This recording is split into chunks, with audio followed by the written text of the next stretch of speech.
নমস্কাৰ দৰ্শকসকল এমটেক অসমলৈ আপোনালোকক স্বাগতম জনাইছোঁ। দৰ্শকসকল আপোনালোকে ইতিমধ্যে গম পাইছে যে শাহৰুখ খানৰ এখন আহিবলগীয়া ছবি পাঠান। এই পাঠান ছবিখনক লৈ ইতিমধ্যে দেশৰ বিভিন্ন প্ৰান্তত বিতৰ্কৰ সৃষ্টি হৈছে আৰু দেশৰ বিভিন্ন প্ৰান্তত ইতিমধ্যে প্ৰতিক্ৰিয়াৰ সৃষ্টি হৈছে। বহু দল সংগঠনে এই ছবিখন বৰ্জনো কৰিছে আৰু এই ক্ষেত্ৰত পিছপৰি থকা নাই অসমতো বিভিন্ন ধৰণৰ প্ৰতিক্ৰিয়া সৃষ্টি হৈছে। আৰু আটাইতকৈ গুৰুত্বপূৰ্ণ কথা এইটো হৈছে যে অসমৰ মুখ্যমন্ত্ৰী ডক্টৰ হিমন্ত বিশ্ব শৰ্মা ইতিমধ্যে পাঠান ছবিখনক লৈ নিজৰ মন্তব্য প্ৰকাশ কৰিছে। আপোনালোকে নিশ্চয় গম পায় যে পাঠান ছবিখন অহা 25 জানুৱাৰীতে ছবিখন মুকলি কৰা হ'ব, মুক্তি পাব।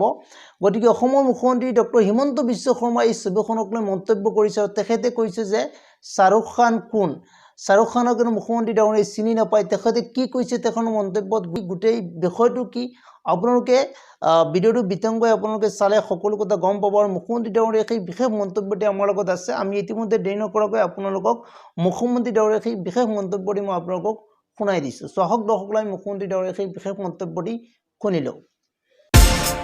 শাহৰুখ খান কোন, শাহৰুখ খান কোন মই নাজানো। কি পাঠান মই এইবিলাক খবৰ নাৰাখোঁ।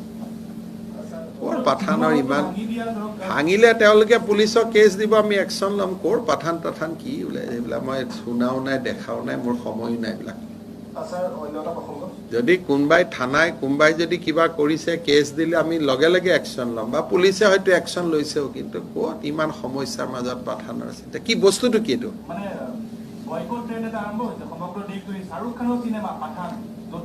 শাহৰুখ খান কোন?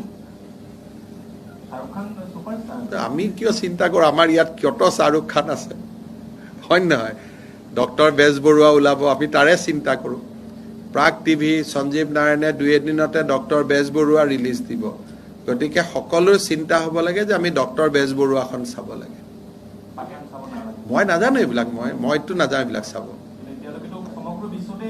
আপুনি ধুনীয়াকৈ চাই আহক, you will get full security. মই এইবিলাকৰ টেনশ্যন লোৱা নাই, কিবা যদি লৈছে তাৰ একশ্যনো দেখা পাব। যদি ল এণ্ড অৰ্ডাৰ ভায়লেট হৈছে তি একশ্যনো ল'ব। কিন্তু চিনেমা হলৰ মালিকেই মোক ৰিকুৱেষ্ট কৰা নাই, যোনে চিনেমা বনাইছে তেওঁলোকেওতো একো কোৱা নাই। ৰাতিপুৱাৰ পৰা মইতো চবৰে ফোন ধৰোঁ। আমি কিয় চিন্তা কৰোঁ? শাহৰুখ খানেতো ফোন কৰিলেহেঁতেন যদি কিবা তেনেকুৱা সমস্যা হৈছে। মোকতো বাকী চবেই ফোন কৰি থাকে। সকলো বোম্বেৰ ডাঙৰ যিবিলাক আপুনি নাম কৈছে সকলোৱে মোক 7 দিন 10 দিন কিবা কিবি কথাত ফোন কৰিয়ে থাকে। শাহৰুখ খানে যদি ফোন কৰে মই চাই ল'ম কি ইছ্যু আছে।